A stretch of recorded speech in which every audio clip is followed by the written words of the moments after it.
What's up and welcome to Kinda Funny's Avatar in Review. That's right. We're going to rank, review, and recap every Avatar movie. Shout out to Cameron Kennedy for absolutely bringing the heat with that intro. The first time ever that Cameron texted me like, hey, I made a backup one just in case you don't approve this. And I was like, no, I had to see this, so now y'all need to see this. The backup one also very good that we should show at some Maybe point. one day we'll show the backup one.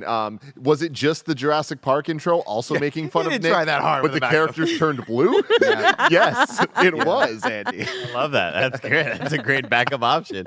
Of course, this is Kinda Funny's In Review, where each and every week we get together to rank, review, and recap different movie franchises. You could watch it on youtube.com/kindafunny or roosterteeth.com. You could also get it as a podcast by searching your favorite podcast service for Kinda Funny in Review, and we will be right there for you. If you want to get the show ad-free and watch live as we record it, though, you got to go to patreon.com/kindafunny, just like our Patreon producers, Hillary Bernard, ID Raven, Trent Barry, Tranquil Uranium, One Up Pest Control, Alex J. Sandoval, James Hastings, Colin Huguenel, Casey Andrew, Brian Cheney, Adam, Jacob Morfelt, Jordan from Kansas, Jay Kolbs, Molecule, Nathan Lamoth, Monica Boomenlog, Alex Gradle, Streakin' Ain't Easy, Gordon McGuire, Jason L., the Nanobiologist, Arrow Joe, DJ Kanto on Twitch, Donald Eccles, and Sean Valoric. Thank all of you so very, very much. Today we're brought to you by Shady Rays, Rocket Money, and Factor, but I'll get to that later. Of course, I'm Tim Geddes, and I'm joined by the Nitro Rifle, Andy Cortez.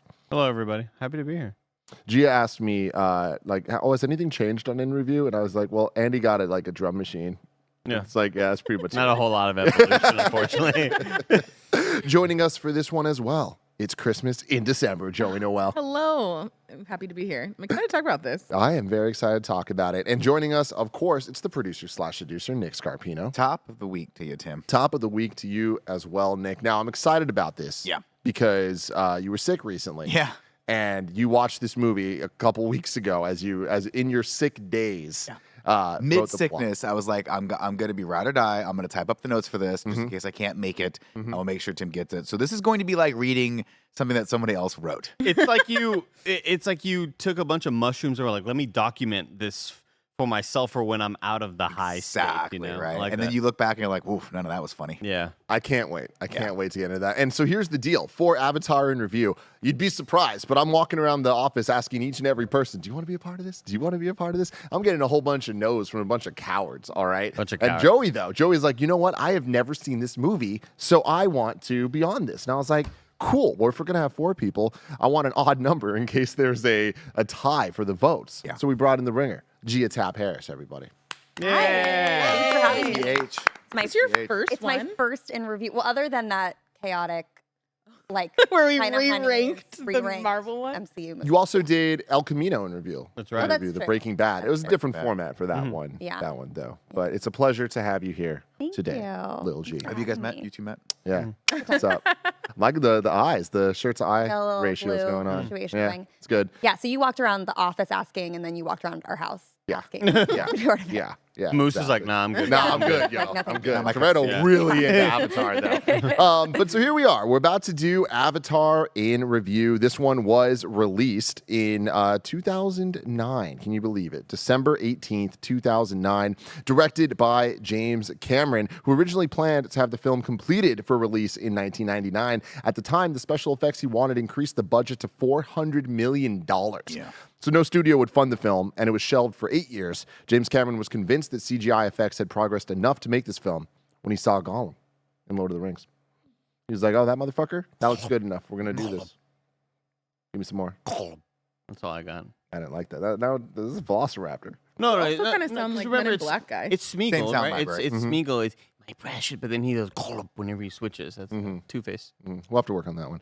Runtime of 2 hours and 42 minutes. Like I said, directed by James Cameron. Music absolutely crushed by the man, James Horner, an American composer known for the integration of choral and electronic elements and for his frequent use of motifs associated with Celtic music. Horner's first film score was in 1979 for The Lady in Red. You familiar with that one, Nick? No. Me neither. Never heard of it. But he didn't establish himself as an eminent film composer until his work on the 1982 film Star Trek II. Wrath Wrath of of Khan. Khan. Oh, Great soundtrack. Yes. Awesome soundtrack to that. His score for James Cameron's Titanic. Oh, so he's just like straight bangers. Is the best-selling orchestral film soundtrack of all time. Horner also scored other notable films, including Star Trek 3, The Name of the Rose, Aliens, Willow, Field of Dreams, Honey, I Shrunk the Kids, Willow The makes a ton of Rocketeer. It does. Braveheart, The Mask of Zorro, Deep Impact, A Beautiful Mind, and Impact. The Amazing Spider-Man, the first one, because he died sadly in 2015 flying his own plane, which. Oh We shit! should all just stop doing that. Yeah, I'm never gonna do that. Please, Nick, don't fly a plane. I'm gonna tell you. You better. He's bet gonna I'm never form do that. some really really awful habits getting up in that plane. Two things on that. One, the Rocketeer soundtrack is a banger. It might be one of my favorite themes ever recorded. And two, Andy, I can't remember what the Titanic. What was that song in Titanic? I can't remember what that sounded like. Oh, maybe we'll get to the plot here. Okay, all right, never mind. I see where we're at. I see where that joke's Very coming from. limited. Now, I will say, in terms Oh, of sure, I'll music, play it for you. Hold on one sec, real quick. One sec.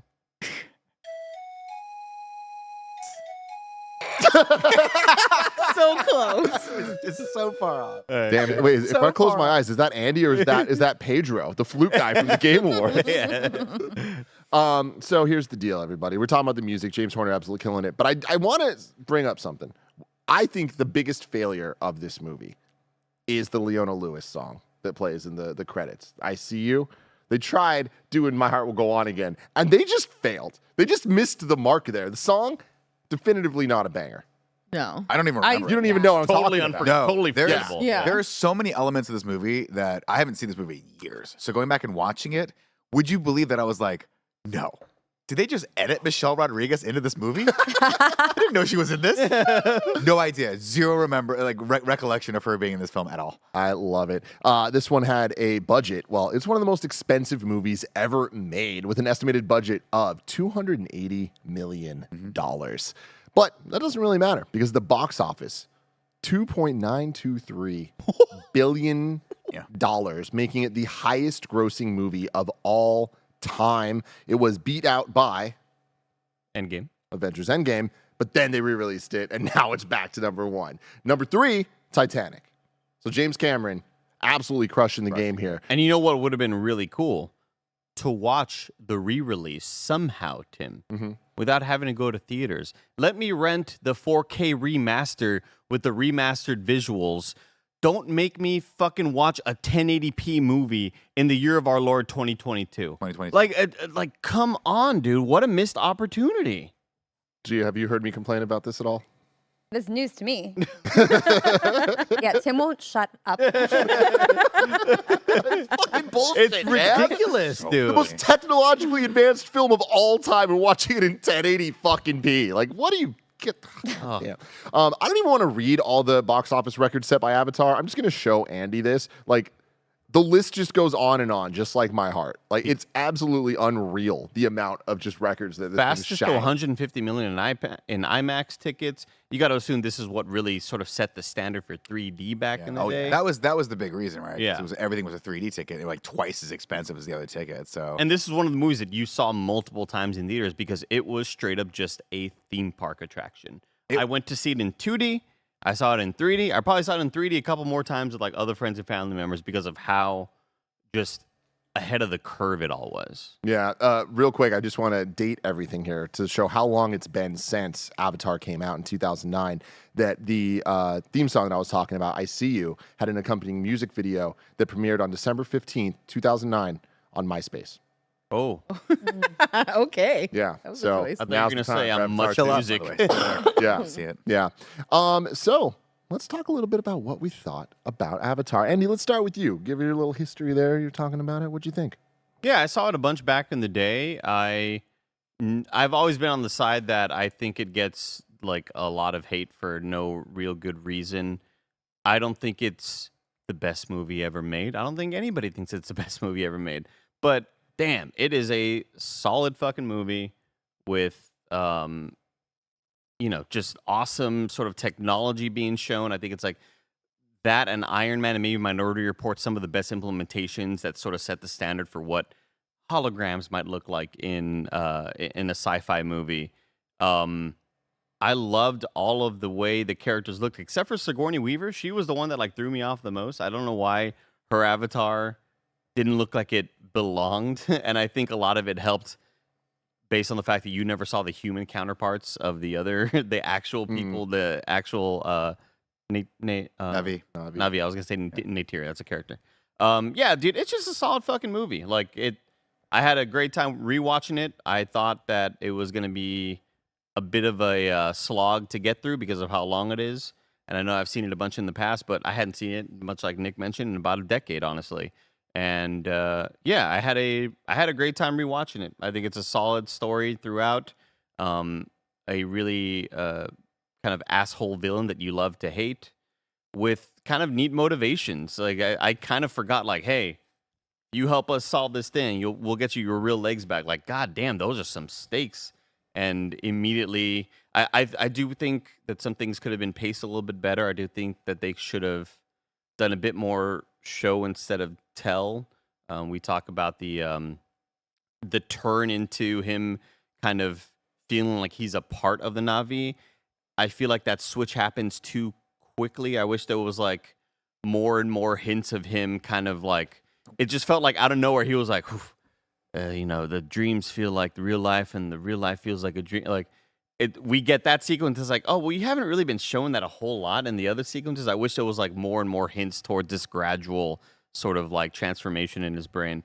But yeah, it's super imaginative, man. Like it just visually and environmentally, the art department just absolutely popped off with the way the environment looks and the nature and the aliens. Just really good creature design.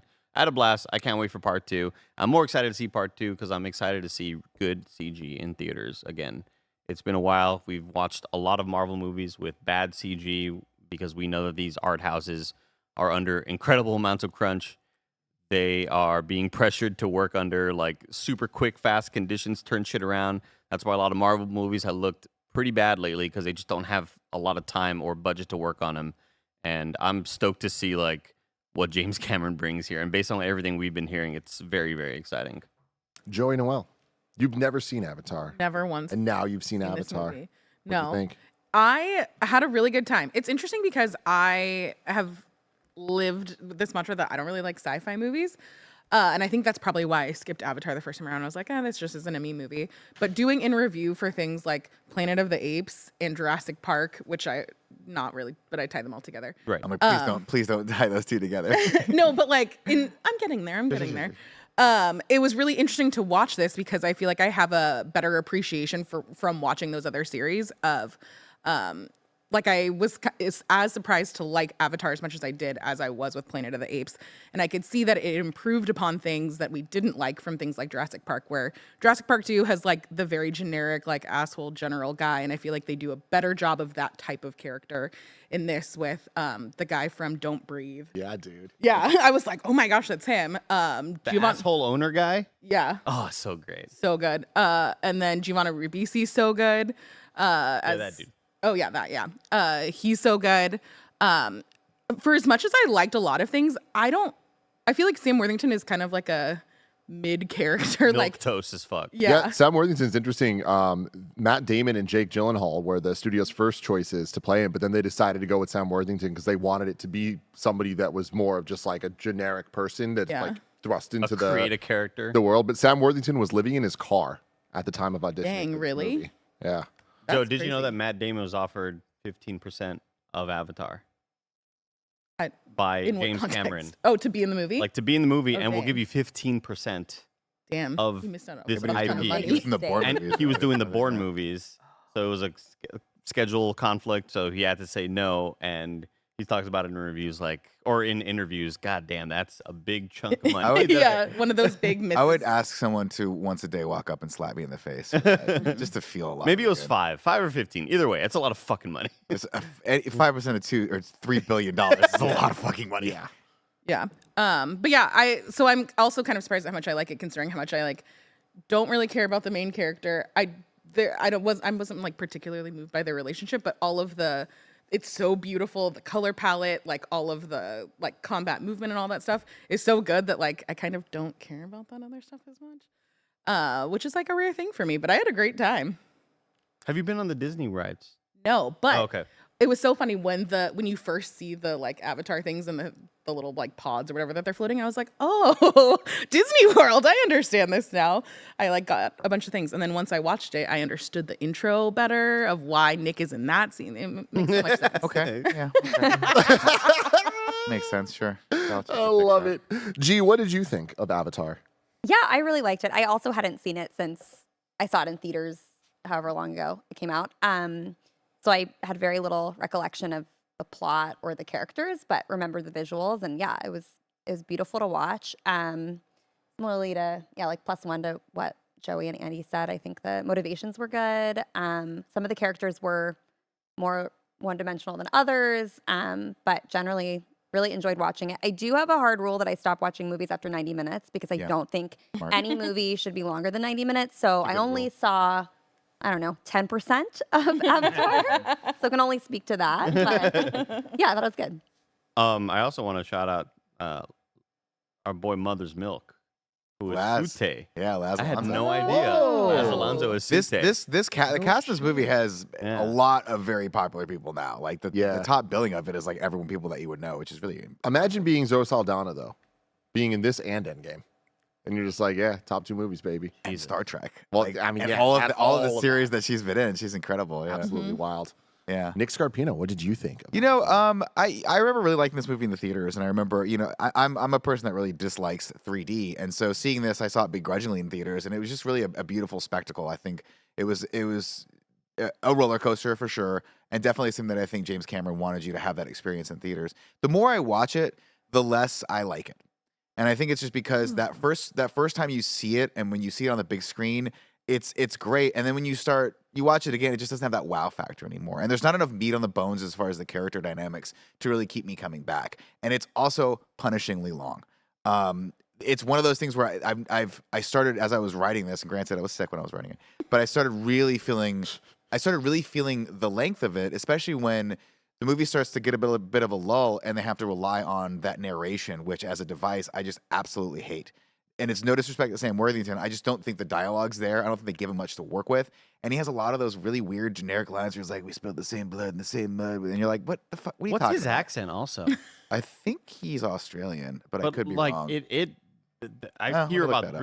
I hear like American, British, and Australian just peeking in at all sorts of different He's times. British Australian. He's oh, he is. Okay. But it Born in also Surrey, sounds like England. he's trying to do American at times, Yeah. and maybe he slips back in, and his accent isn't super consistent. It feels really odd in a lot of moments, where I don't know if that's just the way he sounds, Yeah. or whether he was trying to do American the whole time, and then maybe sort of fell in every once in a while with his accent. I think as an avatar, as that character, I just feel like the character itself is not super fun for me to be like. I don't think it's super compelling to tell this story. Once we get into the Na'vi, I think all those dynamics are great. But unfortunately, the movie gets, for me, a little slogged down by the fact that there's just so much world building exposition that they have to give to you every step of the way. It's not like we always criticize like movies like Black Adam or other movies where it's like, hey, we got to tell you about this world a little bit, so bear with us for the first 5 minutes. But this movie is like 5 minutes in, we're still telling you. 20 minutes in, we're still telling you. There's history of all this stuff. And I'm like, I actually would rather read this. I wish this was a book, because I think all the backstory that James Cameron did for the Na'vi and like all this world building of Pandora is awesome. But man, him having to sit there and vlog it is like me trying to do social videos. I'm like, nope, I'm done. Let's get Roger to do that for it. But you know, it's James Cameron, so even any criticism that you can leverage or throw his way is still like this is still one of the best movies of its ilk ever made. It's just one of my least favorite James Cameron movies. But again, And I think that's totally fair. yeah. I also wanted to point out that it also felt it was more of a theme park ride also in watching it, because anytime that a character is narrating something at you, it really feels like you're about to step into an arcade game or a theme park ride where the boss is telling you, hey, there's all these fucking things out there. You got to be on it, ready? And then the captain guy's like, it's hell out there. You got to be ready. And it always feels... the thing goes, Yeah, you're like, it oh my God, we're yeah, going. it always feels like you're about to start Yeah. a theme park ride. So, like, not only was it a theme park attraction for me of going to just watch this amazing visual spectacle in 3D, but watching it the other night, every, like, person is kind of, they give you, like, this narration at the start of the ride, and they're like, you better be ready. I'm looking at you. And you're like, yeah, I get you. Your little nephew's like got his little like virtual gun. He's like, I'm ready, Theo. You know, like it just feels like so odd in moments. And the other thing that I think sticks out a little bit is that this movie is a spectacle, right? And when you saw it in theaters back in 2009, you were like, holy crap, no one's ever done this before. But we live in a post-Endgame world now. We've seen all the Marvel movies. We've seen CG that is at least comparable to where this was 10 years ago. And we've seen, in my opinion, nobody's looked better than Thanos. Like, right, Thanos exactly, is the best thing right. I've ever seen. So, you go back, you watch an Endgame, and you're like, oh, this is what that evolved into. And of course, you wouldn't have a lot of that stuff without James Cameron kind of pushing the envelope of what that is. So you got to pay respect where respect is due. But this is one of those movies, and unfortunately, a lot of spectacle movies have this problem where it's like, if it's just pure spectacle, after 10, 20 years, you go back and watch that, and it's just not as exciting because we've seen that times 10 now. And then we've seen Thanos grab a planet and throw it at someone. And you're like, all right, well, the Na'vi are cool and flying around is great. But, and these mech suits are cool. But we've seen Hulkbuster. That's kind of cool. That's cooler, right? I saw a really cool video with James Cameron talking to, oh gosh, who directed Dune? Denis Villeneuve. Denis Villeneuve. And they were talking about, he talks to Denny about the sort of wasp or dragonfly sort of fleet that they have, those helicopters, and how it was an homage to Ridley Scott with the helicopters in his movies, and that's a visual sort of just like comparison of just an homage to Ridley Scott, and then he's like, and what you all did with your like dual sort of copters that are straight up like out of Halo sort of things, 100%. I think this video has such a good visual design language. Yeah. And I think that's where it stands the test of time, where there are a lot of movies that you can go back to, and the tech just did not really last throughout all the years. And you look at, like, I'm not talking like how the visuals look. I mean, like, what the machinery might be like in the world. You can easily go back to that time in the late 2000s and find movies that just, like, this did not age well in terms of, like, what they were going for visually. I think here, all of that shit lasts perfectly, and I just really wish we would have been able to watch this remastered version where in some shots they do look like really, really, really good PS5 characters. Yeah. And that's not great compared to what you expect from a real-time, or not a real-time, but from a rendered character where sometimes the lighting just looks a little too off and you're like, ooh, this is like sticking out for some reason. Damn but shame. It looks, I still think like for its time, it's a neat little time capsule to go back and be like, this was the pinnacle of what the fuck like this budget can do. Yeah, with like the state of the art teams. It is interesting though, because like if you I guess at the end of the day, if you said, Nick, you could go back and watch Avatar 4K, all that jazz in theaters again, or you could sit down and watch Aliens, I'd pick Aliens 10 out of 10 times over this. And I don't know why. I just think it's a more compelling movie. I think the dynamics are better, and I just think that is, in my opinion, what a classic is. That's a character movie. That is a character movie, and this is more. It's more a world movie. Yeah, and this is just more of that. Like, I think he really did set out to be like, you're gonna sit in this theater and be rocked by this. Yeah. And so 10 years later, you're watching it on your TV, and it's just not gonna be the same experience. But a lot of the acting and all the performances and all that stuff still hold up. And to your point, the production design is still stunning. Yeah. There's a lot of good in this movie. Tim, how about you? I was rocked by this at home. Like, Were you really? I could not have been more wrong about this movie over the last 10 years, where saw it in theaters 4 times. Loved it. Anyone I can get to go. Like, I made my brother go. I brought my mom You blew and dad yourself to on go. this one too, right? I did paint myself blue for the 4th time I saw the movie. But I was super, super into it because I loved the tech. I loved the story. I was like really into how much of a movie this was. Like the sense of scale of it all, the way that the music and the visuals and the characters and like just everything adds up. Like, I really love when a movie allows itself to have its sole purpose to be just make you feel stuff. And I feel like this movie just constantly is just trying to evoke emotion out of you the entire time, and this sense of wonder. And watching it, or over the years, people have talked so much shit about this movie and had their criticisms over the unobtainium, or it's just Pocahontas or Fern Gully and like all that stuff. But over time, I was like, all right, I'm going to defend it for all the reasons that I've liked it, but yeah, I'm not saying it's the best movie ever made. I'm not saying whatever. Rewatching it now, I'm like, I legitimately think it's one of the best movies ever made. I don't think it's top 3, but I do think it's top 10. And I think that so those emotional beats still hit for you. I think that overall it just really, really still hit. And I think that it's the perfect combination of tech and imagination being put into a creator's vision and with the budget to back it up and like the teams to back it up and everything about it, I think just works. It's to me the biggest shame is not being able to watch it in HDR, and like a lot of the setbacks are more Give me that Dolby. the dumb tech side of it. But I could not be more excited to watch the second one the proper way with the whole experience. How are we watching it, by the way? We're watching it in IMAX 3D, so that'll be cool. It's we'll see. I'm hoping for a good experience, but we're actually watching it in the exact same theater that we watched Avatar in 2009 at the Metreon IMAX, which is not together, but we both did, which is just fun. It's the same theater we saw Terminator in, right? Yeah. The most recent Terminator. Okay. Yeah. But man, I just loved it, the entire experience. It like the amount of things that reminded me of like the Wizard of Oz moment of like the world being in color, but him going into the Avatar for the first time, they go through that basketball court, like that moment was just wonderful. Dude, when like, he is like, I got super emotional at that moment when he's like just experiencing the wonders of running again. Exactly.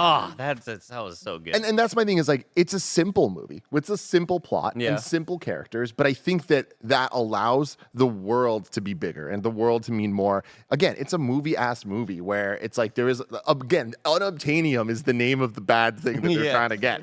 It's like, but fine. Like that kind of is what it is. You get what that means and you understand the motivations of these characters that are pretty simple. And, at the end of the day, the story is very similar to things we've seen a bunch of times before. I think this is the best version of that story, though. And that story has problematic elements, for sure, of this, hey, here's this white dude that's going to come save the day and all that stuff. But just as a story and as a narrative, I really struggle to critique this in a way that I think I could find things to improve. Like, I thought that top to bottom, this movie stands the test of time from, I think, every perspective, whether it's the tech side of it, the story side of it, but it just being a movie. It's crazy the duration. It makes it feel more like an entire season of an HBO miniseries as opposed to a movie. And I get that that's a criticism. I understand that there's a lot in this shit. But when we get to the scene of them giving the speech and the homie translating, and all of a sudden the music kicks in and they start gathering all the clans and they fucking get on the banshees and just fucking fly off. I'm like, could not be more into this movie. I am absolutely obsessed. And if Avatar 1 was in theaters this weekend, I would watch it again this weekend. See, that's the thing. I'm excited to see Avatar 2 because, again, the exposition is where I thought the movie dragged. So I'm curious if we can go back into that and have him not feel, because James Cameron is not one to be swayed by studios. If someone's like, hey, you got to set this stuff up for 20 minutes, he's going to be like, no, I don't give a shit. This is my movie. So I'm curious if we just jump right back into this world or if we do have to kind of slow play that in there. But it's exciting because he's already built it in the first one. Dude, so what are we going to do in the next few? It's exciting for a bunch of reasons. Mainly, what's James Cameron best at? Everything, right? Everything, but like Literally look at Aliens, right? Look at Terminator 2. It's like he knows how to up the ante for a sequel. He's never had a sequel to his own thing, right? Like this is the first James Cameron sequel. No, he did T2. Terminator 2. He did Terminator 1 He did as well? Yeah, that's what what popped him, yeah. Wow. Well, fuck. I mean, goddamn, Terminator 1 was great and 2 was even better. And that's the thing. We've talked about this before, but James Cameron might be pound for pound one of the greatest filmmakers, if not the greatest filmmaker. But he just doesn't really have any misses if you go through his catalog. And he is just a good storyteller as well. He doesn't pick projects where he's like, I'm just going to phone this in. He just never has. So you go through all of his movies, and there's very few stinkers in there. Because he's only done like what, 8? Yeah, but they're all awesome. No, yeah. Terminator 2, True Lies. Abyss, True Lies, Aliens. You're like, I'd watch if those are on AMC right now. I would be watching those movies right now. He's just a great storyteller. Titanic. Yeah. You know? It's magic, man. It's Titanic the other day. magic. Titanic was on, and I was like, I haven't seen this in a while. I bet this movie's terrible. No. 2 hours later, with commercials. Not even like, Oh, I'm like, that's how you know you're really having fun. Speaking of commercials, let's take a word from our sponsors. Shout out to Shady Rays for sponsoring this episode. Look how cool I look. You too can look this cool without breaking the bank this holiday season. Shady Rays is an independent sunglasses company that gives you the features of $200 shades for a fraction of the price and a fraction of that price during their holiday sales. Shady Rays are premium polarized shades featuring world-class optical clarity, substantial durability, and styles catered to everyone and every lifestyle. If you lose or break your shades on day one, they told us that they will send you a brand new pair, no questions asked. dropped in the lake, off a cliff, anything, they'll replace them. The lost and broken coverage transfers to anyone you gift them to. They'll get great polarized shades and protection no matter what happens to them in the future. They stand by their product and told our team that if anyone has a problem, they throw profit out the window and do what it takes to get it right. Exclusively for our listeners, Shady Rays is running their deepest deal of the season. Use code KindaFunny for 50% off 2 or more pairs at shadyrays.com. Buy one, get one free. You can get 2 pairs for as low as $54 at shadyrays.com using the code KindaFunny, where you can find all their newest and best shades. Shout out to Factor for sponsoring this episode. We all gotta eat, and sometimes having to prep that food is the one thing really getting in the way of your day. With the bustling holiday season well underway, ready-to-eat meal delivery can lend a helping hand. Factor shops, preps, cooks, and delivers to your door so you can enjoy chef-crafted, dietitian-approved meals during the holidays minus the hassle. Plus, with 34 meals per week, including Gourmet Plus, Keto, Calorie Smart, Vegan Plus, Veggie, and 36 Plus weekly add-ons, you'll have plenty of nutritious, flavorful options to choose from. Factor's cheaper than dining out and takeout. Plus, the money you save towards holiday fun and you time. And thanks to Factor's commitment to ingredients with integrity, you can enjoy flavorful, chef-crafted meals, guilt-free, like their creamy Parmesan chicken and 3-bean vegan chili. A ton of us here at Kinda Funny have been so thankful for Factor since we've been here in the new studio, and you can too. Head to go.factor75.com/kindafunny60 and use code KindaFunny60 to get 60% off your first box. That's code KindaFunny60 at go.factor75.com/KindaFunny60 to get 60% off your first box. Shout out to Rocket Money for sponsoring this episode. We all love gobbling up content, and we have an understanding of what subscriptions we use. Or do we? Do you know how much your subscriptions really cost? Most Americans think they spend around $80 a month on subscriptions, when the actual total is closer to $200 plus. That's right, you could be wasting hundreds of dollars each and every month on subscriptions you don't even know about. There's this app we love using that takes care of that for us, and it is called Rocket Money, formerly known as Truebill. The app shows all of your subscriptions in one place and then cancels for you whatever you don't still want. Rocket Money can even find subscriptions you didn't know you were paying for. You may even find out you've been double charged for a subscription. You can get rid of useless subscriptions with Rocket Money now. Go to rocketmoney.com/kindafunny. Seriously, it could save you hundreds per year. That's rocketmoney.com/kindafunny. Cancel your unnecessary subscriptions right now at rocketmoney.com/kindafunny. And now, Hold on 1 second. To talk about the James Cameron and the studio stuff. Did you guys see the article? I think that came out today about about Avatar 4. Yeah.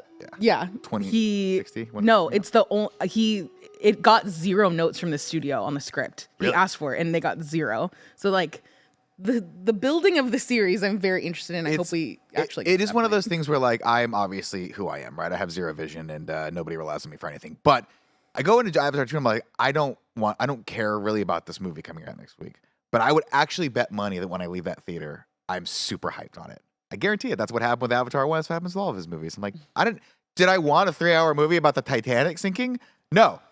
Teenage Nick was not asking for that. Left crying. Yeah. Left crying.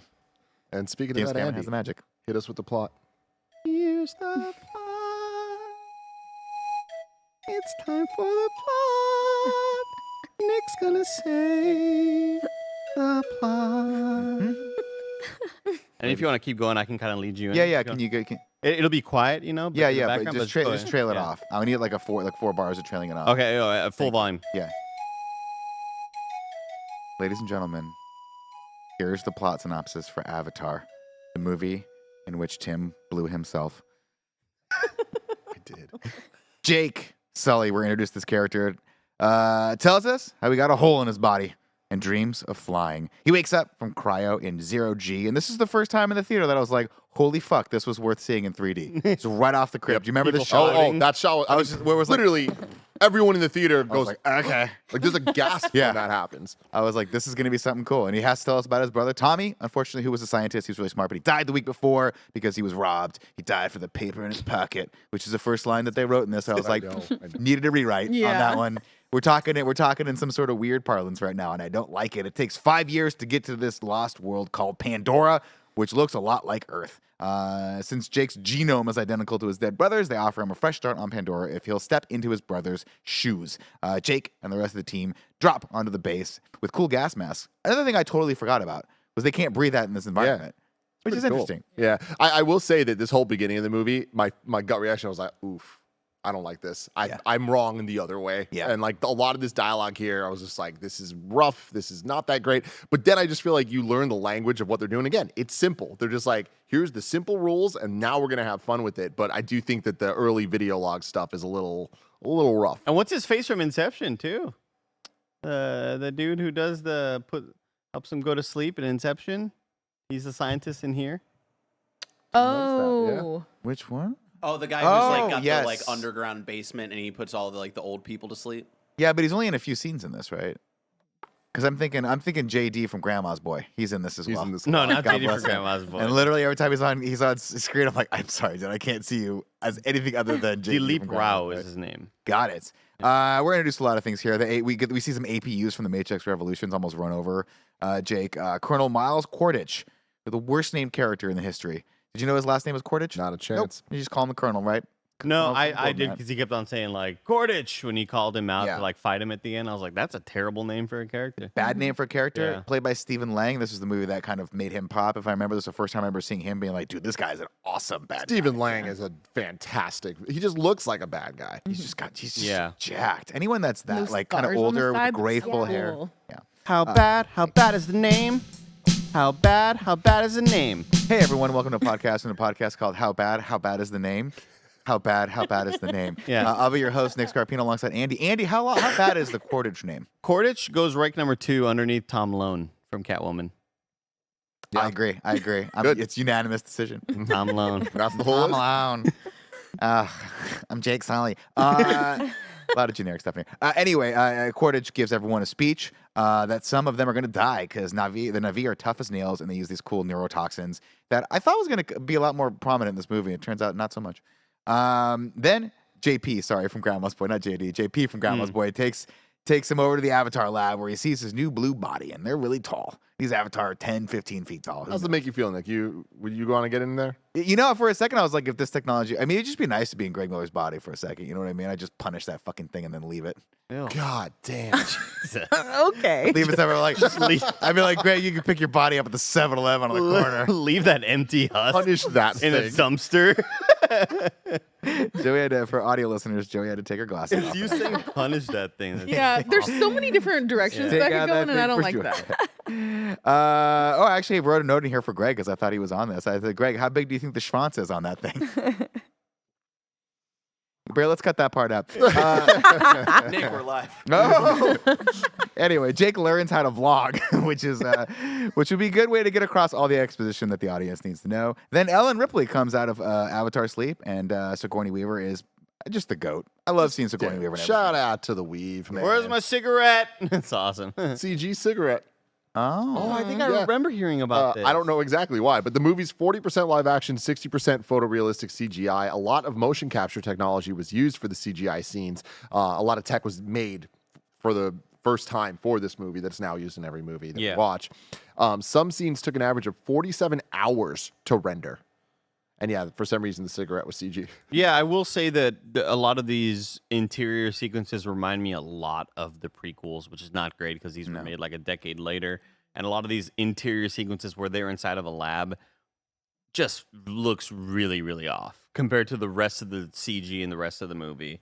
I could have sworn at moments that like you can still see some of the green glow on some characters from like whatever blue screen or green screen was around them. I swear I could see that in some instances. Thanks, Disney Plus. Your stupid ass 1080p fucking garbage. Oh, is that? Oh, that's where the 4K. movie is. Look, I got to expense it. I rented it for $3. Is that cool? Did you get the preferred 1080p version? I got. Yeah, it's from the Microsoft Xbox. I'm gonna give you $6 back for that. Thanks, And bro. to be fair, you might have looked for Disney Plus, but I believed him when it went back into theaters. They took it off of Disney Plus. They did. So Yeah. I thought when it leaves theaters, they're going to put it Theaters? back in the 4K HDR version. Yeah. No, or Tim, make fuck us you. pay for it. Like, dude, I would gladly. I would pay this. Is there no $6 or $7? Blue steel box that you could have No, purchased for this? this movie currently does not exist in 4K for home release. What a missed opportunity. Now I'm mad, Gia. I'm so upset. Anyway, Grace, who is Sigourney Weaver's character, does not like Jake Sully. She doesn't like having a Marine on her squad. Dr. Grace, actually. Dr. Grace? Dr. Grace. Yeah. Did I say Grace Sully? I don't know. Damn. Dr. Grace. What's her first name? Great. Grace. So I have to call her Dr. Grace like Dr. Phil? Yeah, she earned that. She earned that doctorate. Yeah. You know what? Give her Call her some Doc. credit. I'm going to call everyone Doc from now on. Dr. Jim, Dr. Andy, Dr. No. She isn't like that. She was hoping for the scientist and got the jarhead instead. He meets Parker, who Giovanni Ribisi. Sometimes you're like, do you know what movie you're in? Does it matter? love him. Who I cares? don't care. Love him. Perfect. Loved him. He's fun. Loved him ever since I saw him in the Mod Squad. Oh, is he the smarmy little asshole? Yeah. dude? Oh, perfect here. Perfect. Fucking perfect. He's like, you know what? The vibes I got, Justin Hammer. Oh yeah. This guy Iron is Man the 2. perfect little Sam jerk Rockwell, ass. Iron Man. You're at the Oh, yeah. top of the food chain that is just like, like probably my favorite scene in the whole movie, honestly, is him trying to relay these plans. Walking up to the hologram and be like, what's this? Fix it. Get me. Come on. Like when like seeing his like frustration and like impatience trying to talk to these people. So good. I love him. He tells us a little bit about the score, which is that the relations with the Na'vi are getting worse. He tells them about unobtainium, which again, The dumbest name. you guys, no, Joey, I'm gonna stop you right there. We're gonna pump the brakes on the unobtainium. I talk. guarantee you right now, Nick's about to use these two words. Because it was better in the core. I fucking you understand? You were so right. Do you understand me that James Cameron, one of, if not the greatest working filmmaker on the planet right now, Unbelievable. stole a line of dialogue from the Aaron Eckhart classic, The Core. The Core. The Core. Which I also saw in that same theater. Which one time, is by the way, unbelievable. I've told the story before. This is my claim to fame. One time at Comic-Con, I thanked Aaron Eckhart for The Core, and he said, "Oh, I'm sorry." Yeah. That's what he said to me. He's Yeah. like, I'm sorry you saw that movie in theater. So I was like, I like that movie. Then I walked away and never talked to him again. Yeah. That is so perfect. Tim just looking at the wiki sheet and highlighting the core. Listen, man, doesn't make it any less factual. Okay, you stole it from a Hilary Swank movie. Anyway, this is the unobtainium they want. It's the biggest deposit of unobtainium for 20-mile radius, and they have to have it. And it's underneath this big tree that I'll end up eating them in. He reminds Grace to use everything she's got to find a diplomatic solution. The next day, Dr. Grace, Thank you. apologize. Thank you. I'm gonna have to do a find and replace for that after this. Loads him into the machine and off we go. Jake, they're like, Jake, you gotta pump the brakes on this. He's like, I feel great. I'm gonna go off and run. And he runs through the planners, and everyone's like, dude, this is a really question. maybe just take this for a second. Where on the Alec Baldwin scale is he on the like bumbling around? Sweaty bumping. Hit the theme. Hit the theme. Andy, No, hit the theme. I will not hit the theme. The theme. I will not hit the fucking theme. The theme for Departed Departure. The Alec Baldwin podcast, the podcast. Joe, he's 100% Alec Baldwin in this. He's bouncing around everywhere. He's smiling. You're like, tonally, you're like, what are you doing? This is so off. You should be kind of scared right now. But he's like, this is great. I'm pumping. Sweat just dripping down his brow, little blue sweat, just like Alec Baldwin had in that cargo container in The Departed. He's spot on that. Thank you, Joey. No Andy, problem. play us out. There it is. Wow, that didn't hit. Anyway, we're off. We're running. This is a great moment. It's the first time he's Avatar. And then Dr. Grace catches up to him and in her avatar, which is awesome. You're like, oh, it looks like her. That's cool. I appreciate Yeah, that. I was surprised that you said that you weren't into her avatar earlier because I felt like she was the first one that like.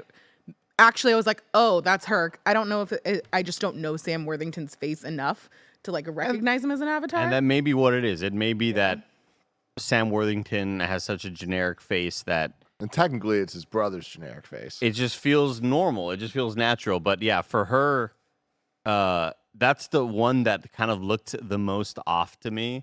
It just felt like Not JP. it. His was weird. Well, his was weird His too. was- Yeah, both of them. I feel like it almost felt like MTV Movie Awards. Like, what if we put Ben Stiller as an avatar? Yeah. And like, here's what. That's the kind of vibe I like. It was like it was a little too odd to see them in those bodies. I was really thrown off by what she was wearing. I was gonna say felt that like very too. not Sigourney Weaver, like the A little tank top? I was Yeah. like, oh, that's You mean like the not, crop top that she's in or whatever it yeah, is? that's not what she wears in like her human form. Yeah, but when you're an avatar, you can do anything. Yeah, you do whatever you want. Crop it up. I'd have my shirt off all the time if I was an avatar form. Buns out. 100% do it right now if I was Yeah. taller.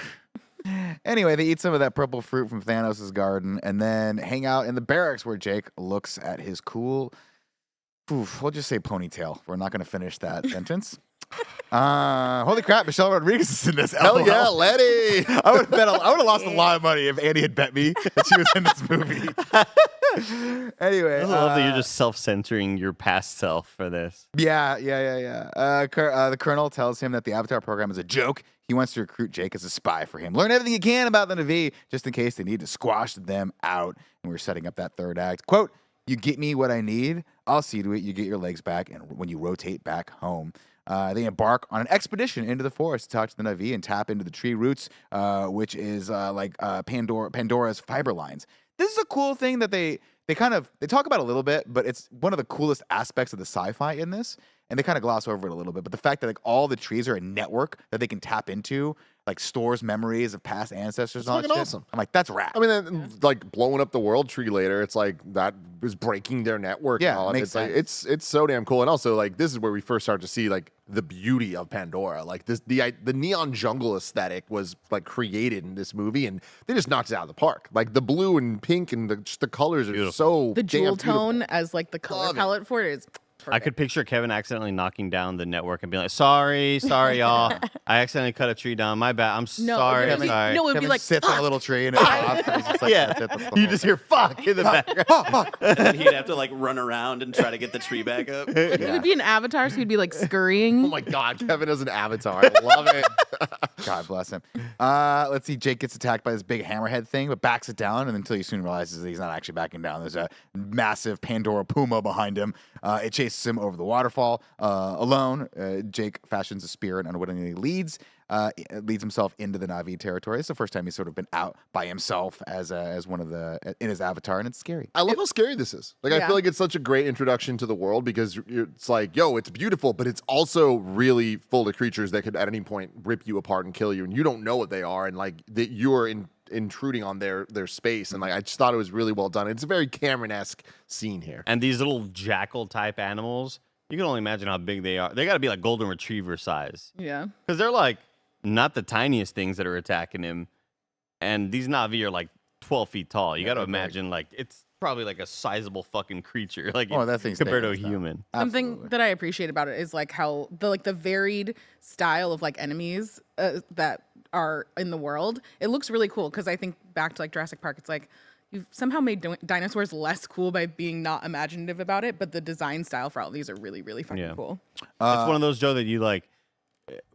You're a little kid. You're walking at. I'm pretty sure I was just a little kid walking at Sam's Club while I was there with my mom, and I was like, I just gotten like a 50-cent pizza, and you see the Where's art this book. going? For, there we and go. you see the art book, and you look through the art book, and you see all the concepts for the aliens and shit. It's like, God, that like, this movie is just like, I can only imagine how much fun they had coming up with what wildlife looks like on Pandora. You Like, got an art book with a 50-cent pizza? well, you know, like the Sam's Club, they're always selling pizza super cheap. You know what I mean? You No, get, like, I don't know what you're talking but about. it came at with all. an art book? I know exactly what you're talking about. Oh, no, you it's go to just like Costco, pizza you get a before. whole, You would get eat the extra large pizza. pizza for $1.50. yeah, you would eat the pizza bear, It's but like then cardboard, but it's there. you would walk around and shop, and you would just like see like cool. okay. I would always see the Star Wars books that like show like The what the encyclopedias, inside, the DK of books. Yeah, what the inside of an X-ray I X-ray have looks those, like. You know? Andy, if you ever want to Those check are those cool. out. Visual dictionaries. Give me a Yes. 50-cent pizza Ooh. first. You remember every time you'd walk over to the book section, it smelled like the rest of the place, which for whatever reason smelled like sawdust. You're like, this used to be at Home Delicious. Depot? Weird. Smells good.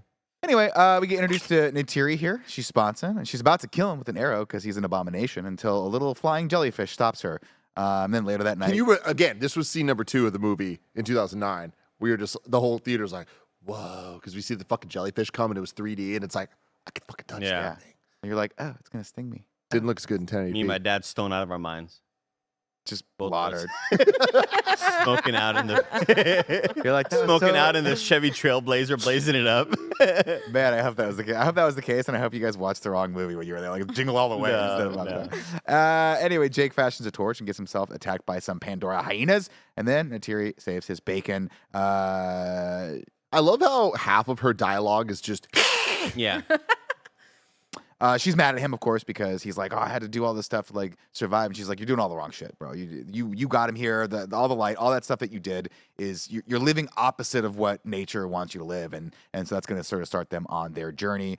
She tells him to go back, but the flying jellyfish again one more time. Destiny, bro. Yeah, they're like they take a liking to him, and he's like, "Get the hell away!" And she's like, "No, stop! I These like things, that scene. These things will kill you if you piss him off." Anyway, no, they're the seeds from the sacred tree. They're very pure spirits, and if they like Jake Sully, then she should too. So she invites him to come with him, but soon he's attacked by other Na'vi, one of whom is Laz Alonso's character, whose name is that's the cinematographer's page for this movie. We'll just call him Dr. Laz Alonso.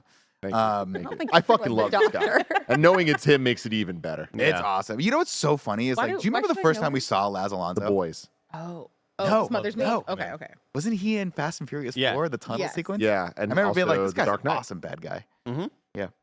Well, there you go. Oh. I'm gonna try to get his character's name. Nah, it's gone. Anyway, we'll keep going. He was like, dude, we gotta take this guy. Say we gotta, two or something like that. I forget. I'll look it up. You look it up while we're there. Nick, have you ever been stung by a jellyfish? No, I don't like taking my shirt off, so that precludes me from going to the ocean. Not even like your little feetsy in the water or anything. Yeah, that's what pools are for. My God, we figured that out. Yeah. Concrete pools, no salt water. Sometimes there is salt water, and you get in, you go. There it is. I don't like that. I Get don't a like little salt in that. your mouth, yeah. Did you, G? What is his I name? have. Yeah. Sute. Was there pee involved? I had to pee on it. Yeah. Did you, You had to pee on yourself? That doesn't really Yeah. work. I heard that didn't work. Well, Does it I work? did it anyway. I don't know. You were just- so you got on your arm, and you just Yeah.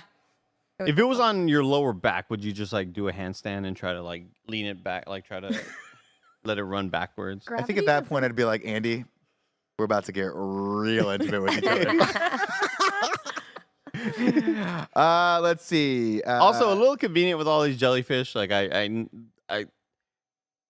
think it's like the perfect way to immediately write off any sort of like qualms that the tribe may have with him, because you're watching, you're like, why would they be so accepting of this Of this motherfucker guy so just quickly? wearing a t-shirt. Yeah, and like, and it really is because of how strongly they believe in their religion, and these are like the things of destiny. These fucking things, like, no, like this is a sign.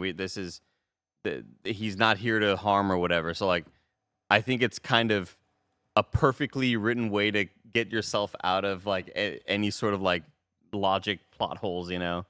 It's like, oh no, the fucking destiny thing. That's how the tribe is like, well, we gotta be cool with this guy. We gotta teach him our ways. Then It also goes to sort of show you that there's like this higher life form happening on Pandora. That's why this planet's so important. We shouldn't destroy it.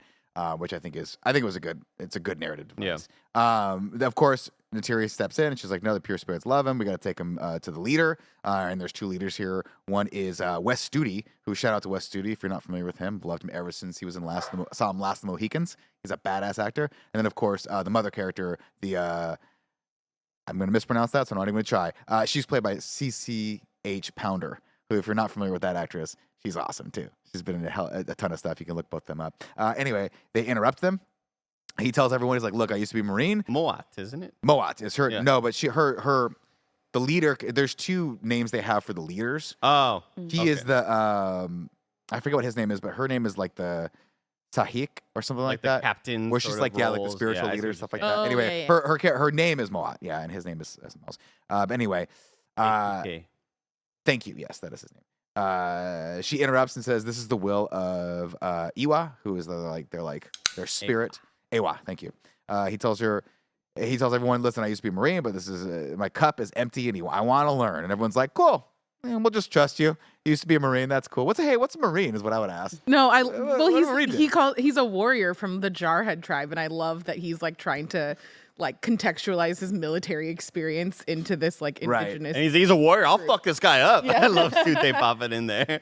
And of course, Moat, who's Natiri's mom and the leader, orders Natiri to teach Jake Sully in the ways of the Na'vi. And I think that, by the way, I didn't think I caught this the first time, but the Na'vi don't call themselves the Na'vi, right? They call themselves by a different name. That's something longer. I didn't notice, but is that not just their clan? Maybe is that so the Na'vi are the overall Yeah, species, the Na'vi's clan all- is that makes sense. It's Yeah. like something longer. Anyway, Jake goes to bed in a tree hammock and wakes up in his lab.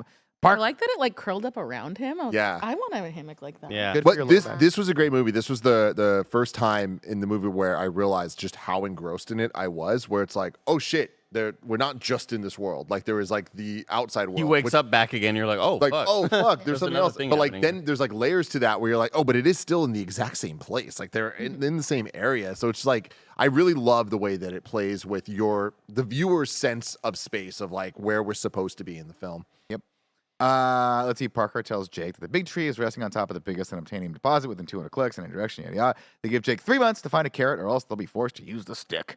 The next morning, Jake uses his his braid to bond with God, I a. want to know what you wrote. Nick. You know, I'll slack it to you, Tim. I'll slack it to you in the discussion. Thank you. We're not trying to shut off the stream right now. Yeah. Yeah, we don't need to get that copyright strike. To bond with a Pandora horse. Then they all head out to the legendary floating mountains of Pandora. This is awesome. Oh my God, it's fucking awesome. Again, we're talking about visual identity. It's like this movie's just relentless of like, here's another cool thing. Guess what? Flying mountains. Dope. Yeah. Yep. Back this to Tim. There you go. And there's the Slack message. And But, shit, yeah. Somehow it was just as I'm the only one simple. that doesn't know, so I feel like you have to tell. Man. You have to say it. You know, I'm now. gonna just say it. it's your words, not mine. Hair penis. Yeah, I knew exactly that's what he was. It was either head or hair penis. He's just such a basic man.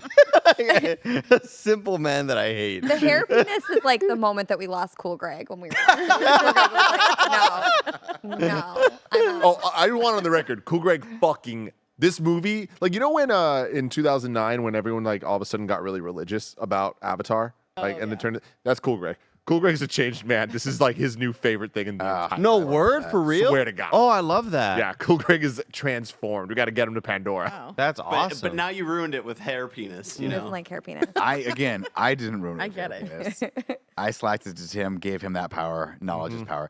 Anyway, the whole team goes up to the mountains. They set up shop there.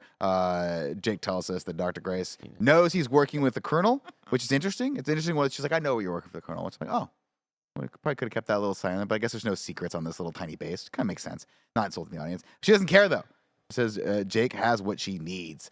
Neytiri introduces Jake to her Ikron, which is like a little mini dragon, and they're cool. But I also like the angle of Jake being like, Doc, I got something she needs now, and now she's not going to be an asshole to me. Yeah. Now I got she knows that I have an in for her to get back in because she misses these people. These people were a part of her life, and then she got kind of run out and cast aside. So I kind of like that angle that he's kind of playing that politics game.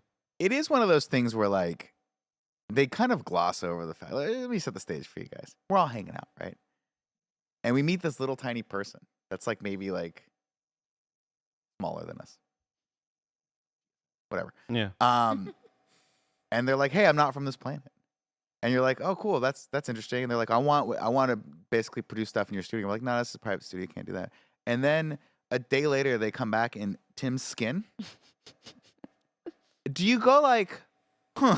Like, you know what I mean? Do you have any vibes? You know what I mean? I thought the same thing, honestly, near the end. It'd be off-putting to say, I'd be like, we gotta kill you. Like, there's Yeah, no this is way. demon work. Yeah. Yeah. Because near the end, I did sort of have that question because I had forgotten when they get unplugged and they collapse and they're like, a demon in a false body or whatever. I'm Yeah. like, well, what's been happening ever since then? Has he just been like, oh, he's super knocked out. He's super asleep. You can't wake him up if you try. This guy, man. Yeah, And exactly. It's weird that's like that's conveniently something that hasn't been kind of brought up. Yeah. And it wasn't until the demon in a false body moment I was like, oh fuck, they've been Bamboozled. this guy has been pulling this trick on them forever. Like, and I thought the whole time that they knew the sign that Dr. Sigourney Weaver was doing the same shit. I Weird. thought they did though. They're aware of what these things are, right? They're aware that there's human beings in the Avatar, right? The entire time. No, they're not. They're I not don't think until until we get to that point. they're not until they disconnect them near the end. So who do they think they are? I don't know. Just different. That's what I don't know. Oh, I thought they were well aware of what's going on. No, That's man. weird. Because Okay. when the sergeant walks in and he's pissed off when he finds out that Jake Sully fucks them over and he broke the camera and he busts into the scientist's office and he lifts the lid and like gets pissed off at all of them and it's like, fuck, get the fuck out of this program or whatever. What's up? Alex G in the chat is bringing up the facts here, saying it was always brought up. They called them dreamwalkers. Yeah. So there was that. They knew that who he was. He was just using that to insult them. They know they're humans. Okay. Yeah, I had to imagine so because 'Cause I remember hearing the term Dreamwalker, but then it felt like such a moment to when the body falls limp and there's no, he's not inside there anymore. Because we can see a demon in a false body.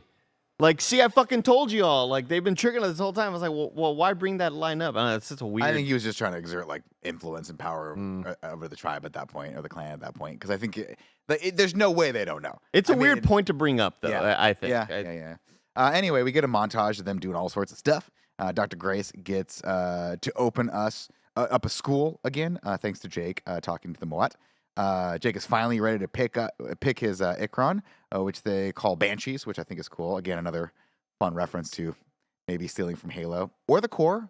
We don't know. Yeah. Maybe it's one of the two. The challenge of the fucking Banshee is one of the dopest things. Like, we get it when he says "Let's dance." I'm like, all right, these motherfuckers know what they're doing Yeah. here. This is so hype. I love Banshee's the idea name is of Aaron him. Eckhart. Yeah, exactly. Crazy. Exactly. It's crazy. But him like walking in, you just see all these things, and it again is really fucking scary. But it's like, oh, he's about to tame one of these things, and it's gonna be his. How do you know Holy shit. which one is which? He's going to try to kill you. Fuck yeah. So sick. Come on. Incredible.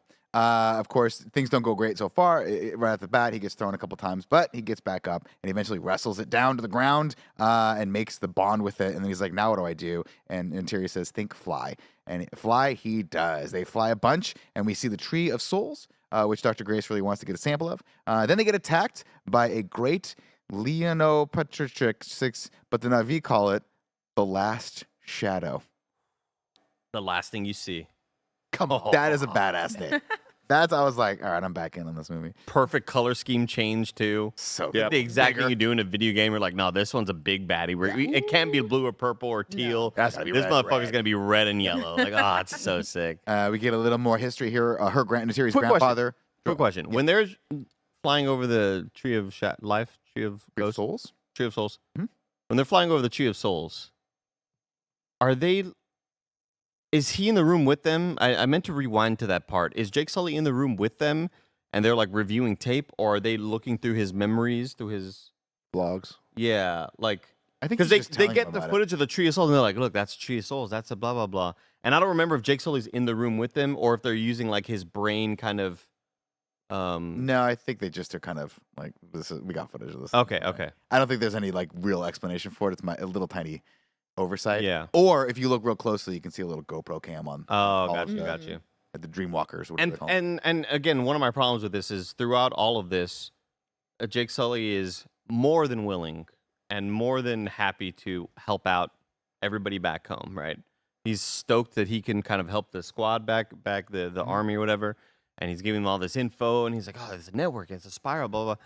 And then that's why I'm kind of like let down more by when that switch is flicked and it's suddenly like, man, I don't my human body doesn't even feel like me. I feel like the real me is really the Na'vi or whatever. And I wish we saw a bit more of that conflict, like leading up with every time he would go back. Maybe they ask him more and more questions. And he's like, let's talk about this later or something. I wish we saw a bit more of that as opposed to just like suddenly, poof, guys. Because we're right here, right? Yeah. And that's to your point. He says, they get a little exposition on the great grandfather used to ride one. He was a big leader. So he's like, oh, I got that idea locked in there. And then Jake's starting to lose him, man. Out there is the real world. In here is the dream. And you're like, oh, okay, that felt a little fast. Because to us, obviously, like in the movie world, months have gone by. But to us, it's like, you've only been in this blue guy for like 2 days, bro. Like, Yeah, shit I wish together, we got you know? more shots of Sigourney Weaver and maybe the captain dude trying to get more info and him being a little bit more hesitant. Yeah, you can tell that like looking back now, I would be willing to bet if James Cameron could do it over again, he'd make this movie like 2 movies.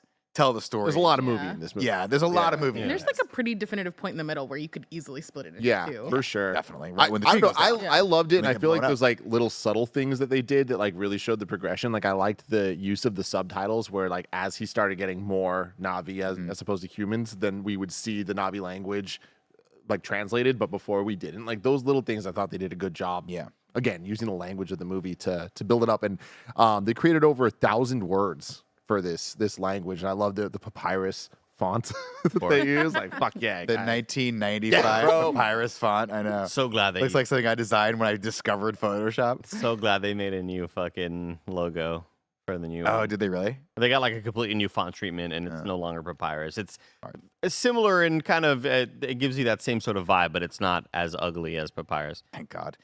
We cut back over to the Colonel. He tells him, "This man, it's time to terminate the mission. I have everything I need in that Tree of Souls place."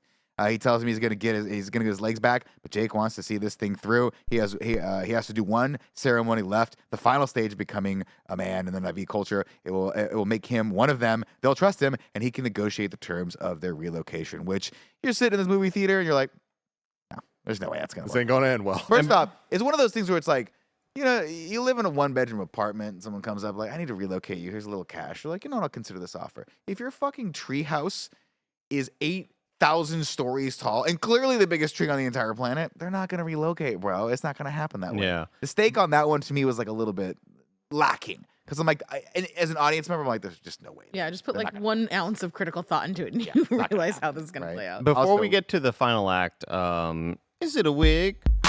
I don't know. We're wigging out with Scarpino. What's up, everybody? Welcome back to the podcast. From the podcast, Wigging Out with Scarpino. I can only imagine that Andy's talking about Jake Sully's terrible hairpiece that he wears most of this movie because they have to show his hair growing. And I think at the beginning, There had to have been reshoots, and they had to go back and do Dude, some it's stuff. bad. It's such a bad. Like the worst type of wig is when it's trying to emulate the way his hair looked Used to at one look. point in the movie. So you see how his real hair looks when it's definitely longer, not shaved, not like army crew cut or whatever. But when they try to like give you the vibe again that his hair is grown back, it looks awful. It is so distracting. I hate it. And they also have a lot of close-up shots in him, and they do the thing that like Sylvester Stallone did when he got the hair plugs, where it's just a straight line across, and you're like, that's not how hair grows, Yeah. unless you're Tim. Yeah. Anyway, he's got the ceremony. The Na'vi say that everyone is born twice. The second time is when you earn your place among the people forever. Love And Jake that. and Terry Love run- the final line of the movie. I'm like, this is hype as shit. Come on. Jake and Terry run around and can indeed feel the love tonight. This is again, and I'm not going to say that James Cameron stole a lot of shit in this movie, but he definitely saw The Lion King at some point. She takes him to the Tree of Voices, and she hooks up his Hair penis. to one of the vines. Do you hear the past voices of their ancestors? It stings a bit. This is a tough one. Should I be doing? Should I stick it in there? You know. Oh God, never mind. Terry tells him that he's one of them now. Time to choose a woman. He's like, now it's time you got to choose your woman. And he's like, listen, I've already chosen. I've chosen you, provided that she wants me as well. And she goes, I've already chosen as well. And they go, let's. Never mind. Yeah. Never mind. Yeah. Then they make out, and I assume they connect. With the penis. hair penises, Yeah. Yeah, we are mated for life now. They say. Yeah. And that thing got tangled. It's like we're gonna have to get some lube to get that thing out of there. Anyway. Oh Jesus. Bro, you're really far down the rabbit hole on this one, is what I would have told him. Now, this is one of those things where it's like, you know, you ever have that friend that's dating that person and it's like, I just want to be single forever. And you're like, bro, you're married to this person already. He's so far down the rabbit hole on this one. I'm like, what was your plan here, Jake Sully? You're now one of them. Yeah, I love when he, we are now bonded for life. Just imagine like, What? oh Ooh. man, I was not. I gotta leave actually. We are in the not morning. gonna be happy the about very next this. scene is him on the ship back. He's like, I'm get my legs back. It's gonna be Also, great. Cameron Kennedy rightly points out, why would you assume that, Nick, you were there? You were watching. You were watching. You know, it's funny. Like, it's funny because every Was time. your avatar like 5'9", Oh my God. 5'10", maybe?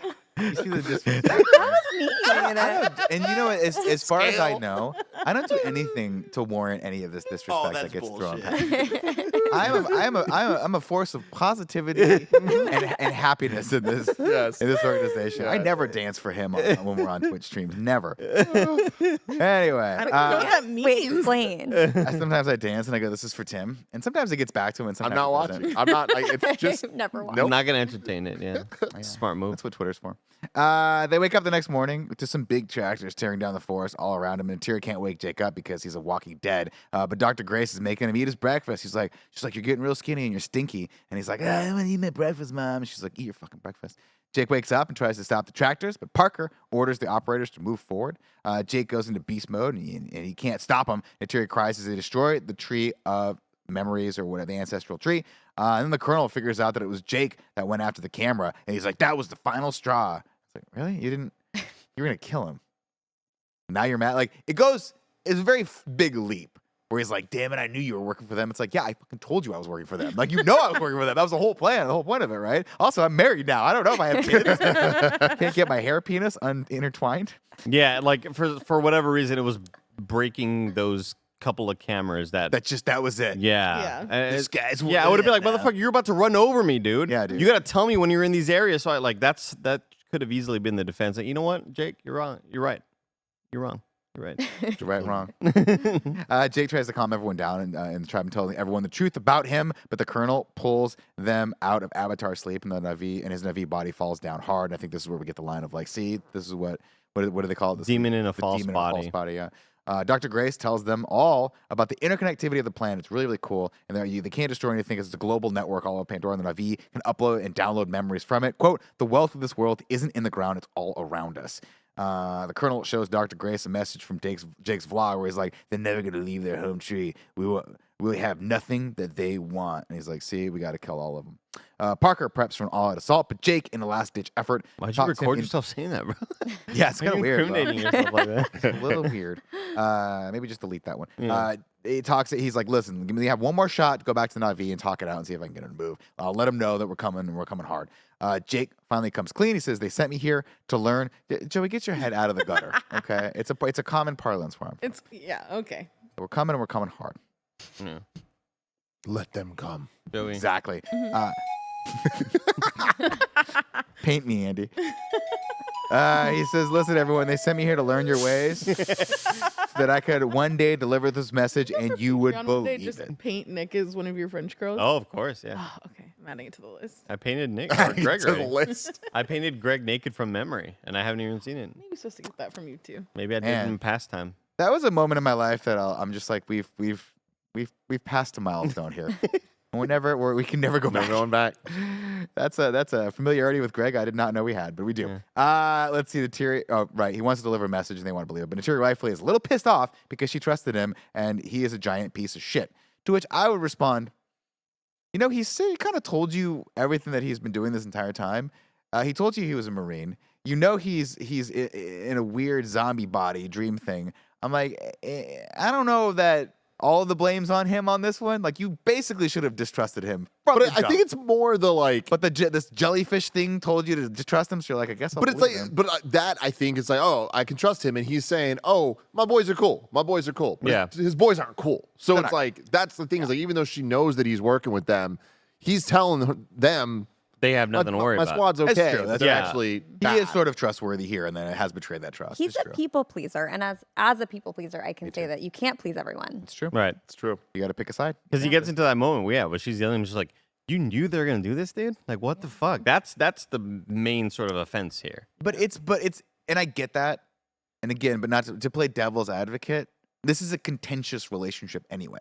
They've seen the military might of the colonizers here, right? They know they're not stupid. This is a very highly evolved group of beings with an interconnected web. They understand like the stakes, right? They just didn't see this coming. I don't know. It was kind of weird.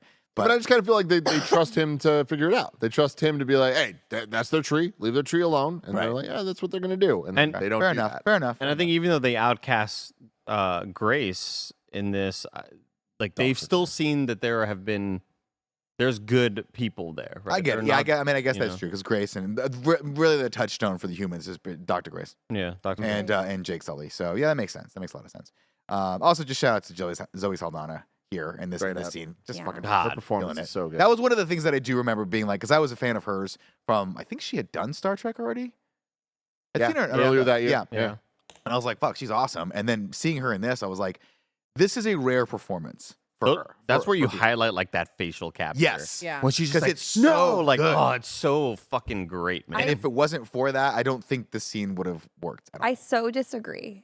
Really? Well, only that I don't know if it's her acting or the animation, but her crying really did not work for me. And she cries a lot. A It's lot. like it's like that crocodile tear thing. I don't Yeah. know if they just didn't animate like the liquid, but it didn't work. I thought it looked great. I think it was more of just like how the facial animations were were stretching and her brow would go down and they would rise up, and like it was so expressive in that moment. I think that's like probably one of my favorite animated moments in the show. It's like I just thought it just felt like that's a person. That doesn't feel like a computer being, even though this movie's from 2009.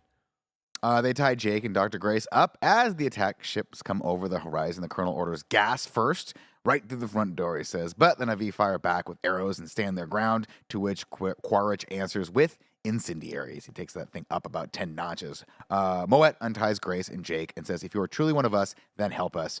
Michelle Rodriguez, in an act of defiance, decides not to fire. She says, I didn't sign up for this.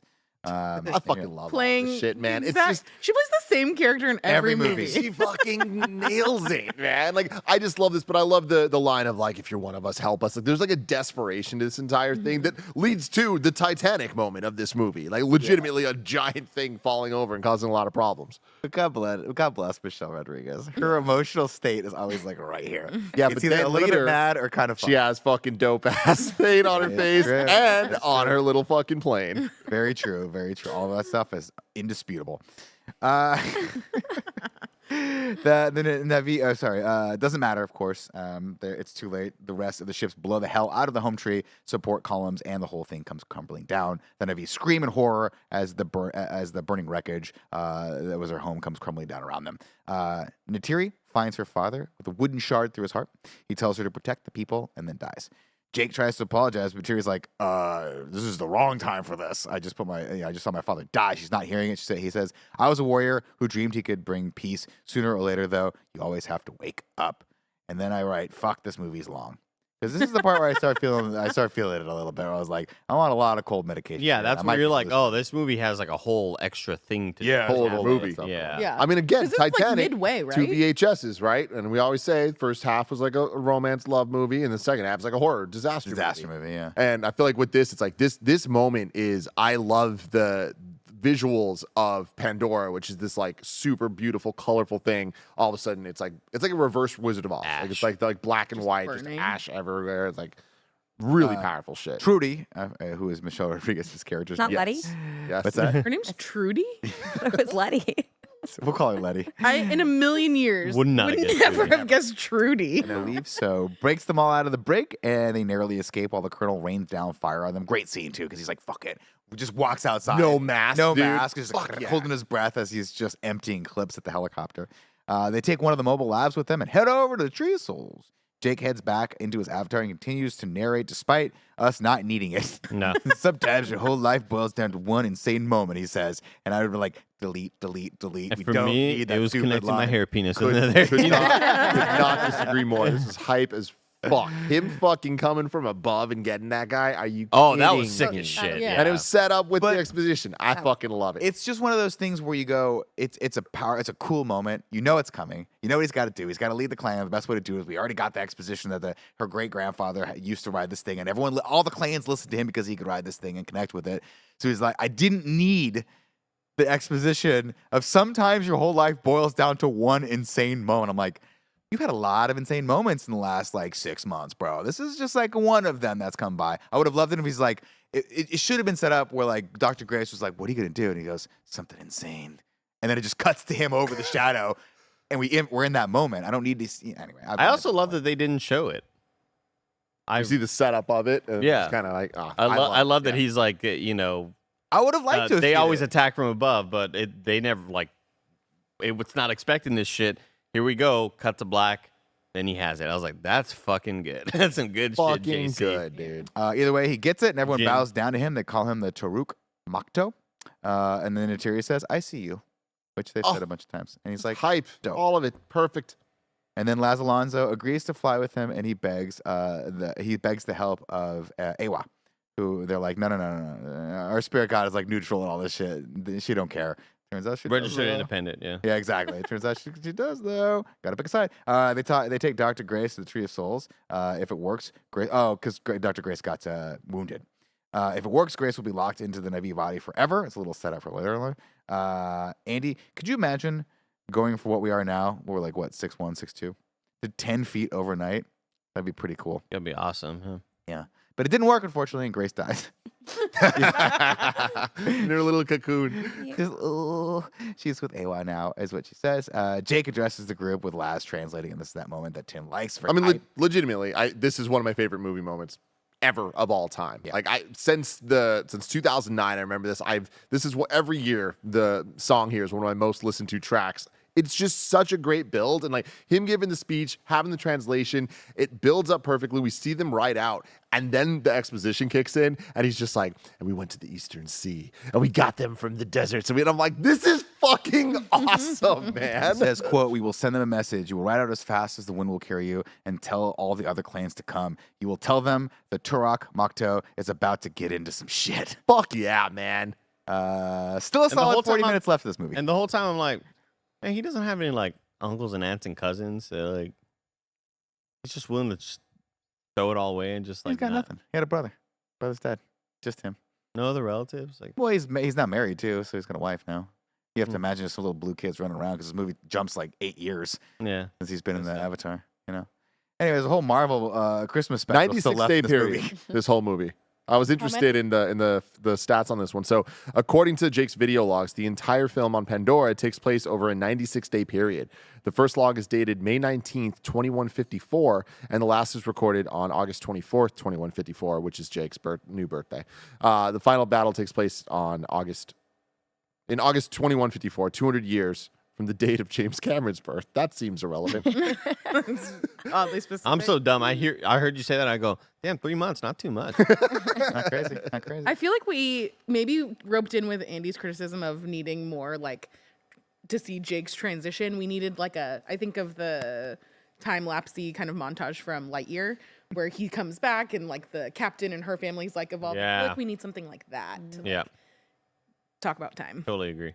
Everyone from the horse people to the sea people answer the call. Time to fuck some sky people up. Colonel Quaritch gives the brief. He's like, the number of enemies out there has gone from 200 to 2,000. In a week, it could be 20,000. The only option they have is a preemptive attack. Quote, "We will fight terror with terror." They just did it. They just said sure the thing. did it. They went fucking hard. And they're like, you know what? Little on the nose, James This Cameron. movie That's is on the nose. It is what it is. They plan to blow up the mountain stronghold, which is like, oh, yeah, of course, the mountain stronghold. Because we've seen that so much in the last 2 hours of this movie. The mountain stronghold. The most They've talked important. about it excessively. Endlessly. They don't need to talk. We get it. We know what it is. It's There's an plans. odd thing that could have used a little setup. It's like what I wish they had done was blow up. Well, I don't know. It doesn't matter. Anyway, the Shock and Awe campaign starts at 0600 hours tomorrow. Jake goes to the Tree of Souls to ask the Great Mother for help with a new outfit, dope ass hair. This Yeah, is video game he's all- upgrade, he's all- man. Yeah. He's ready to fucking fight. Yeah. But of course, Natiri's He's got like, his level 5 ground pound ability, you know? AOE. Say he's like poof, and all the cool Yeah. things from. He's like the Thor outfit at the end. Natiri's like she doesn't pick sides, unfortunately. As the ships and ground forces approach the mouth of the mountain, the Navi mount their counterattack. It's a spectacular sequence, and this movie wasn't 3 hours long. I would recap it in more detail here, but I'm not going to. Trudy's chopper I goes. appreciate the honesty. Yeah, no, I was just like, dude, there's lots of cool shit happening, but 8-hour movie. It's let's see, Trudy. What's that? Trudy. I just wanted to say the name Trudy. Trudy. Fun name. feel like that. Not enough people named Trudy these days. I mean, not any. They're all I over would the say. age of like 85. Yeah, not any. Also, like, Now. I did not feel the length of this movie. I hear your complaints about the length, and I say nay. But Oh. Andy, do you Didn't feel feel the any sort complaints. of time when you're just in your room, just watching Do- anything on your screens? Having to fucking watch Transformers in review, like Ooh, and watching yeah. all those Transformers movies, watching many different like DC. Just when I'm not enjoying myself, that's where I usually feel the length of the movie. Here, I just like I don't know, it just felt like a 2.5, 2:40 movie, I guess. Dude, watching Transformers in review is like, remember when you were in high school and you were reading a book that you just could not focus on and you have to go back pages to watch Yeah. it? That's Transformers. Yeah, dude. Every Transformer movie took me like 4.5 to 5 hour this movie, movie's weird. 5 hours to watch because I would have to restart it and go back, and yeah, I was just not. Tim and I interested. talked about the Transformers movies when Rise of the Beast or whatever the trailer came out, and I was like, was I on Transformers in review? And I looked back and I wasn't. I was like, I can't believe I just watched that for fun. Apparently, like sorry. I need hobbies. Yeah. maybe. Oof, that was a tough one. Anyway, we're going to skip along here. Trudy's chopper goes down. Interior's Banshee goes down. If things look dire, Laz Alonso makes it aboard the ship. the command ship, or the bomber ship, excuse me, and gets 3 in the chest for his efforts.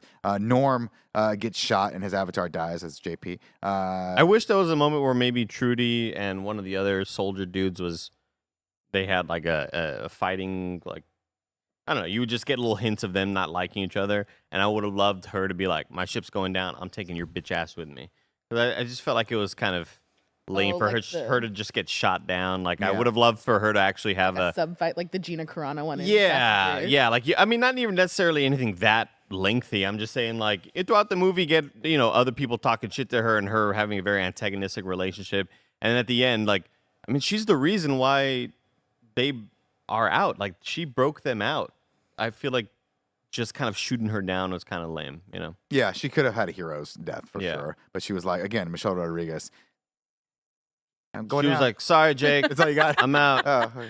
They'll bring her back in the next Probably. movie. She'll be like, I lived. Just like, and then all of a sudden, Jake Sully's going to be like, wait a minute. Yeah. Recreate the topic going down. Anyway, Jake orders Shoot Natiri is to fall alive. back, but suddenly a herd of hammerheads stampede through the APUs. All the animals start attacking. Awa has heard you. Dude, the shot of the like horse thing on fire running was just like so like oof, it just grounds it all in such a way. And then when these guys like the reinforcements come in, I just have the dumbest smile on my face the entire time. Like, it's just like, yeah, y'all motherfuckers did the thing. This is just Yeah. great. The crazy cool panther thing kneels before Natiri, and it's time to rip shit up. Jake mounts an assault on the cargo ship and blows one of the engines right as they're about to drop the payload. Jake hits the command ship, but the colonel makes a miss, so he grabs a missile off of the rack and is about to do all this, and then the colonel's like, oh no, and he bows the ship the other way, and Jake falls off. Colonel gets into his APU, just what you think is a more involved process, as the ship's of the fiery wreckage of the ship is about to hit the ground, but he's like, There's no more badass of a sequence than this Right. fucking sequence right here. Drops This out of dude it. knows he's about to die, nonchalantly gets in this mech, picks up the fucking gunship, jumps out of a crashing aircraft. Like, it is the coolest shit Dude, of all time. Like, this movie spares no expense, and we talk about the budget, no we talk about tech and all this stuff, and it's like this scene is just not just scene. Every movie, every scene, every single shot in this is like the exact perfect shot it should be. It's like, how can we make this the coolest thing possible? How can we show exactly what the audience would feel something from? Yeah. And they just fucking do it. And we get I like would've the loved- 10-stage final boss fight. I would have loved for him to like land and then hit the roof and break his neck, and the movie's just over. 'Cause,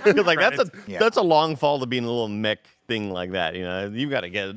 It's anytime like I see Robert Downey Jr. get hit in the Iron Man 2, I'm like, okay, you're not Your getting brain like is scrambled. You're not Yeah. getting skin, like, your skin isn't getting affected by this, but your brain is complete mush by this Gone, point. though, yeah. Well, you have to imagine there's some sort of cool unobtainium in the suit that Yeah. allows it to do that. Of course. I want to give a shout out here, of course. You can't talk about Avatar. You can't talk about this mech suit without giving a shout out to the power lifter from Aliens, which is James Cameron has had his heart set on animating people in these cool mech suits for a very, very long time. So shout out to him for that, which is cool. Anyway, the colonel heads over to the mobile base to kill Jake's human form, but Natiri and her panther catch him. They disarm him, but he shanks the panther and pins Natiri to the ground. Jake intervenes. He says, "Give it up, courage, it's all over." And then he goes, "Nothing is over. Nothing." Just like Rambo. "Nothing's over while I'm still breathing," he says. And then Yeah, he he goes, does. "I kind of hoped you'd say Fucking that." cool. Then they face off, and Jake gets the upper hand. He says, "You think you're one of them? Time to wake up." He smashes through the mobile lab, and Jake's IRL body starts to suffocate.